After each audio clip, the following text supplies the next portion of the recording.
తప్పకండి. అంటే రాముడిని ప్రేమించిన వాళ్ళు ఎవరైనా లవకుశులను ప్రేమించవలసిందే కదా! బట్ అయినా కానీ లైక్ అంటే ఆయనతో మీరు స్టేజ్ షేర్ చేసుకున్నారు ఎన్నో సందర్భాల్లో. లైక్ అంటే 'అఖండ' టైంలో ఎస్పెషల్లీ. ఏంటి మీ ఇద్దరి మధ్యలో ఫోటోస్ మాత్రమే మేము చూసాము. బాలయ్య బాబు మీకు అక్కడ మీతో ఏదో డిస్కస్ చేస్తున్నారు. మీరు తల ఉంచుకొని జస్ట్ ఒక స్మైల్ ఇస్తున్నారు. He is talking with you. మీరిద్దరు ఏం మాట్లాడుకున్నారు అసలక్కడ?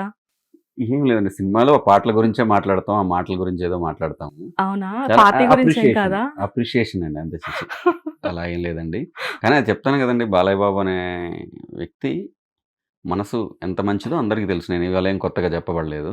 యాహ్! ఆయన ప్రోత్సహించటంలో అంటే ఒక కవితాలుకు ముఖ్యంగా మన సనాతన ధర్మంలో ఉన్నటువంటి ఏదైతే మన పురాకృత సాహిత్యం ఉందో, హ్మ్. ఆ పురాకృత సాహిత్యం గురించి మనం ఎవరైనా గొప్పగా మాట్లాడినప్పుడు గాని, యెస్. చెప్పినప్పుడు గాని ఆయన చిన్నపిల్లాడిలా మురిసిపోతాడు. ఆయన ముఖ్యంగా ఆ విషయంలో ఆయనకి చాలా జ్ఞానం ఉంది. ఓకే. ఆ విషయంలో ఆయనకి చాలా పరిజ్ఞానం ఉంది. దానితోటి పరిజ్ఞానం ఉన్న వ్యక్తికి ఎప్పుడైతే అది దాని రుచి తెలుస్తుందో దాన్ని కొంచెం అప్రిషియేషన్ చేసే పరిస్థితి ఉంటుంది.